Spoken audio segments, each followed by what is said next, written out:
Bem-vindo ao Café com a Inside, a sua pausa do cafezinho para falar de gestão. Você sabia que, antes de cometer um crime, muitos criminosos fazem uma análise de custo-benefício, quase como se estivessem gerenciando um negócio? Hoje, vamos explorar como a economia do crime explica esse comportamento e o que isso significa para a nossa segurança. Nunca pensei no crime como algo que pudesse ser analisado economicamente. Como isso funciona exatamente? Bem, tudo começa com a ideia de que os criminosos, assim como qualquer pessoa, tomam decisões baseadas em incentivos. Eles avaliam os riscos, os custos e os benefícios antes de agir. Recentemente li um relato que ilustra isso perfeitamente. Um homem foi à delegacia registrar um boletim de ocorrência após ter sua casa furtada. O que parecia ser um caso comum acabou se transformando em uma aula sobre como os criminosos pensam. Isso já soa interessante. Então, o que aconteceu nesse caso? O homem relatou que sua casa foi invadida durante o feriado da Páscoa. Ele descreveu os objetos furtados, joias, notebooks, uma televisão, e mencionou que não tinha inimigos e que não percebeu nada suspeito antes do crime. Mas o policial que o atendeu começou a fazer perguntas mais detalhadas, como se ele tinha sistema de vigilância ou se havia postado algo nas redes sociais durante a viagem. Ah, isso é algo que muita gente faz sem pensar, não é? Postar fotos das férias, mostrar que está longe de casa. É quase como um convite para os criminosos. Exatamente. E foi isso que o policial destacou. Ele explicou que, ao compartilhar essas informações, a família pode ter dado pistas de que a casa estava vazia e vulnerável. O homem ficou surpreso, porque nunca tinha pensado nisso dessa forma.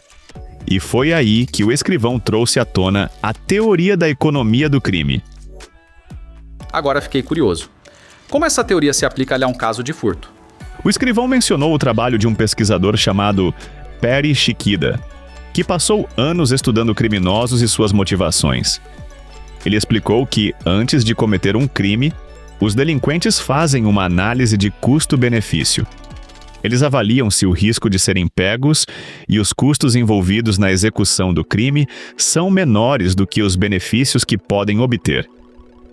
Isso faz muito sentido. Então, no caso desse furto, os criminosos provavelmente avaliaram que o retorno seria alto, joias, notebooks, uma televisão, e que o risco era baixo, já que a casa estava vazia e sem vigilância. Exatamente. O escrivão até mencionou a fórmula desenvolvida por Gary Becker, um dos pioneiros na economia do crime. Ele criou uma equação que considera fatores como o valor esperado do crime, a probabilidade de ser preso, os custos de execução e até a perda moral que o criminoso pode sentir. Perda moral? Isso é interessante. Significa que até mesmo os criminosos podem ter algum tipo de hesitação ou consciência? Sim, mas isso varia muito de pessoa para pessoa. O ponto principal é que, se o benefício esperado for maior do que os custos totais, incluindo a perda moral, o crime provavelmente será cometido. E foi isso que aconteceu nesse caso. Fascinante. E como o homem reagiu a tudo isso? Ele ficou impressionado. Disse que nunca havia pensado no crime dessa forma e que a sociedade precisa trabalhar para aumentar os custos das atividades criminosas.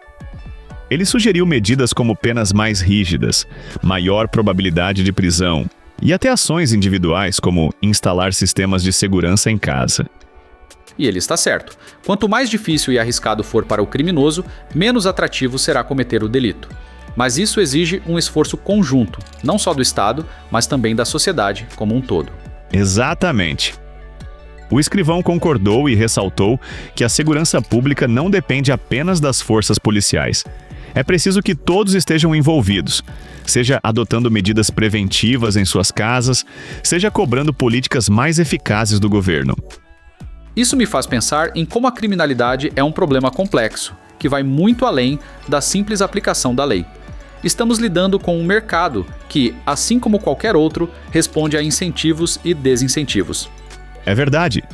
E o mais interessante é que essa abordagem econômica pode ser aplicada a diferentes tipos de crime, não apenas furtos. Tráfico de drogas, contrabando, corrupção.